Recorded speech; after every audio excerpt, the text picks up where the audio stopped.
মেয়েদের অর্ধেক জীবন রান্নাঘরে পার করতে করতেই দিন যায়। সারাদিন রান্না বান্না করা, খাবার দাবার রেডি করা, এগুলো করতে করতে অর্ধেক জীবন পার হয়ে যায়। সারাদিনের অধিকাংশ সময় কিন্তু রান্নাঘরে থাকা হয়। সকালে ঘুম থেকে উঠে কি রান্না করতে হবে সে চিন্তা, সে রান্না শেষ হতে না হতে আবার দুপুরে কি খাবার দাবার রেডি করতে হবে সে চিন্তা, আবার রাতের খাবার। আমার মনে হয় সংসারে অন্যান্য চিন্তার থেকে রান্না বান্নার চিন্তাটাই বেশি থাকে সবার। কখন কি রান্না করতে হবে এই চিন্তা। একদিক দিয়ে আমি খুবই হ্যাপি, কি জন্য সামজিদের বাবাকে যাই রান্না করে দেওয়া যায় না কেন সে সবই খায়, তার কোনো বাছ বিচার নাই। মানে 2-3 দিন ধরে বাসি তরকারি সে খাবে, বা একসঙ্গে 2-3 রকম তরকারি রান্না করে ফ্রিজে রেখে দিলেও পরে গরম করে দিলে সেই তরকারিগুলো খায়। অনেকে কিন্তু এগুলো খেতে চায় না। এদিক দিয়ে আমি খুবই বাচ্ছি, সামনেদের বাবা সবই খায় আর কি। তো যাই হোক, সকাল উঠে কি রান্না বান্না করবো সে চিন্তা বাদ দিয়ে এখন 1 কাপ দুধ চা বানিয়ে নিলাম, দুজনের জন্য 2 কাপ চা আর একটু হালকা পাতলা নাস্তা। ভাবলাম একটু কফি খাবো, কিন্তু কফি খেতে গিয়ে দেখলাম কফিতে হচ্ছে জমাট বেঁধে গেছে, কফিটা নষ্ট হয়ে গেছে। ঈদের আগে ফ্রিজে রেখে দিতে চাইছিলাম, মনে ছিল না। যাই হোক, এখানে সামদিদকে কয়েকটা বাদাম দিয়ে দিলাম। আমিও সকালে বাদাম কিশমিশ এগুলো খাওয়ার চেষ্টা করি। খেতে মন চায় না, প্রচুর গ্যাস গ্যাস ভাব হয়, তারপরেও জোর করে খাই। এই সময়টা বাদাম কিশমিশ এসব খাওয়া খুবই জরুরি। সামনেদের বাবা জোর করে এগুলো খাওয়ায়। সামনেদের বাবাও টুকটাক খায়। সামনেদের স্কুল ও আজকে থেকে ওপেন হয়েছে। খুব ভোরে ঘুম থেকে উঠেছি যে সব রান্না বান্না কাজকাম টুকটাক ছেড়ে রেখে যাব। তাছাড়া সামনেকে নিয়ে স্কুলে থেকে আসার পর আর কোনো কাজ করতে ইচ্ছা করে না। সামনেদের বাবা বলতেছে যে রুটি বানাও, ঘরে কাঁঠাল আছে, পাকা কাঁঠাল দেশে রুটি খাবে। এই জন্য রুটি বানিয়ে নিচ্ছি, গমের রুটি। অনেকে কাঁঠাল দেখে নাক সিটকায়, কিন্তু আমার কিন্তু ভালোই লাগে কাঁঠাল। আমার সিজনাল যেসব ফল থাকে আমি প্রত্যেক সিজনে সবগুলো একবার হলেও খাবো, কেননা এগুলো তো বছর একবার করে আসে। যদি নাক সিটকে না খাই তাহলে কিন্তু খাওয়া হবে না। আর এই কাঁঠালটা অতটা মিষ্টি ছিল না। গতকালকে একটা কাঁঠাল ভেঙেছিলাম, ওটা অনেক ছোট ছিল, সবাইকে দিয়েছি। কাঁঠালটা অনেক মিষ্টি ছিল, একদিনে খেয়ে শেষ করে ফেলছে। ছোট্ট একটা কাঁঠাল ছিল, সবাইকে বাসার আশেপাশে মানে বাসায় যারা থাকে সবাইকে দিয়েছে, আজকেও দিব। এই জন্য একটু বেশি করে কাঁঠালগুলো উঠিয়ে নিলাম। আর আল্লাহর রহমতে এবার আমার সামজিদ কাঁঠাল খাচ্ছে, মানে বলতেছে আম্মু কাঁঠাল অনেক মজা। কিন্তু গতকালকেরটার খেয়ে অনেক মজা পেয়েছে, আজকেরটা খাবে কিনা জানি না, তবুও একটু খেয়েছে। রুটি ছিঁড়ে ছিঁড়ে নিয়ে খেয়েছে, হাফ রুটি খেয়েছে, বলতেছে খেতে ইচ্ছা করতেছে না, তবুও জোর করে একটু খাওয়াইছি যে স্কুলে যেতে হবে, না খেয়ে গেলে দেখা যাবে যে পেট ব্যথা করবে পরে। ওকে খাওয়ানোর সময় আমিও খেয়ে নিয়েছি, সামনেদের বাবাকেও খেতে দিয়েছি। সামনেদের বাবার স্কুল না থাকলে খাবার নিয়ে কোনো টেনশন থাকে না, একটু দেরি হলেও সমস্যা নাই।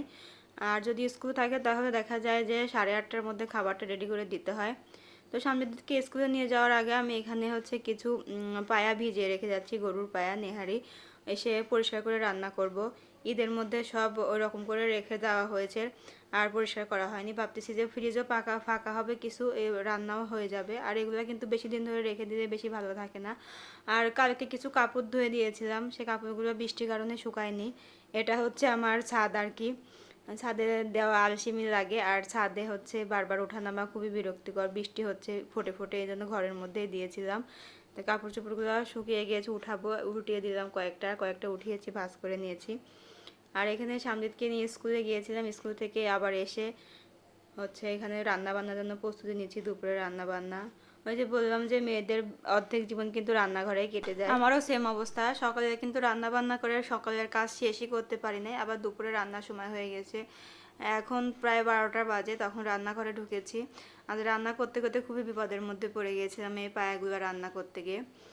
তো কিছু পায়া হচ্ছে রান্না করব। এখানে কয়েকটা খুঁড়ো ছিল, খুরগুলো হচ্ছে আমি সুন্দর করে চেঁচে নিয়ে আগুনে পুড়িয়ে নিয়েছি, যে যে পশম টশম যাই থাকুক না কেন পুড়ে যাবে। সম্পূর্ণভাবে পরিষ্কার করার চেষ্টা করেছি, জানি না কতটুকু হয়েছে। আর পায়াটা হচ্ছে প্রেশার কুকারে দিব। এর আগে কড়াই করে রান্না করছিলাম, কিন্তু অনেক সময় লাগে, সিদ্ধ হতে চায় না, এই জন্য প্রেশার কুকারে দিয়ে কয়েকটা সিটি দিয়ে তারপর আস্তে করে চুলা দিয়ে রাখবো, বিকাল পর্যন্ত দেখা যাবে অনেক সুন্দরভাবে হয়ে গেছে।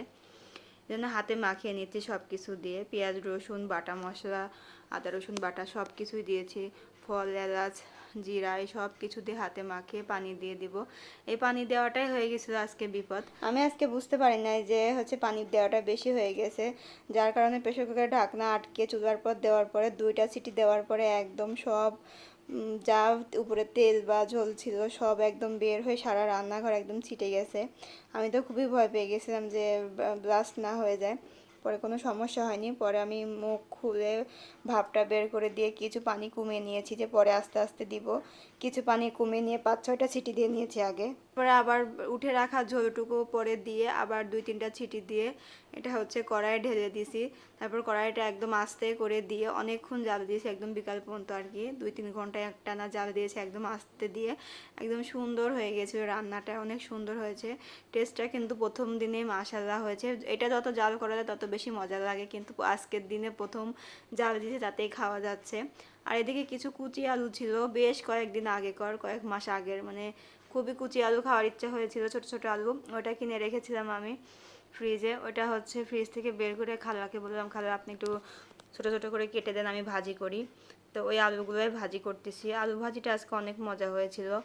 ছোট আলু যে এত মজা হয় জানতাম না। ছোট আলুটা সুন্দর করে এখানে ভাজি করতেছি, ওইদিকে আমার পায়ের রান্না চলছে।